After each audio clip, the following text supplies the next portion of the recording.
അടുത്ത് chicken അച്ചാറിന്റെ order വന്നിട്ടുണ്ട്. അതേപോലെ ഫിഷ് പിക്കിൾ, അത് ഞാൻ കുറച്ച് പാക്ക് ചെയ്തേ, ഇതിന്റെ ബാക്കിയാണ്. 1.5 കിലോയോളം ഫിഷ് പിക്കിളിന്റെ ഓർഡർ വന്നിട്ടുണ്ടായിരുന്നു.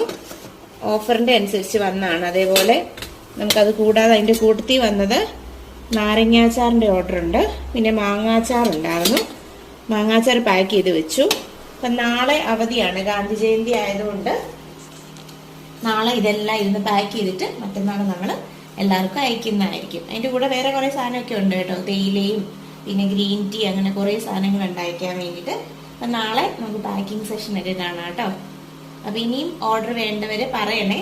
മീനച്ചാറും ബീഫ് അച്ചാറും ഒക്കെ നമ്മൾ ഓർഡർ വന്നതിന് ശേഷം മാത്രമാണ്, എല്ലാ പിക്കിൾസും ഓർഡർ വന്നതിന് ശേഷം മാത്രം അതിനനുസരിച്ച് അത് തയ്യാറാക്കുന്ന 200 ഗ്രാം മുതലുള്ള ബോട്ടിൽസിലുള്ള അവൈലബിൾ ആണ്. ഇന്ത്യയിൽ എവിടെ വേണമെങ്കിലും അയച്ചു തരും. നമ്മൾ ഒരിക്കൽ പോലും ഇങ്ങനെ അച്ചാർ ഉണ്ടാക്കി സ്റ്റോർ ചെയ്ത് വെക്കാറില്ല. അതിന്റെ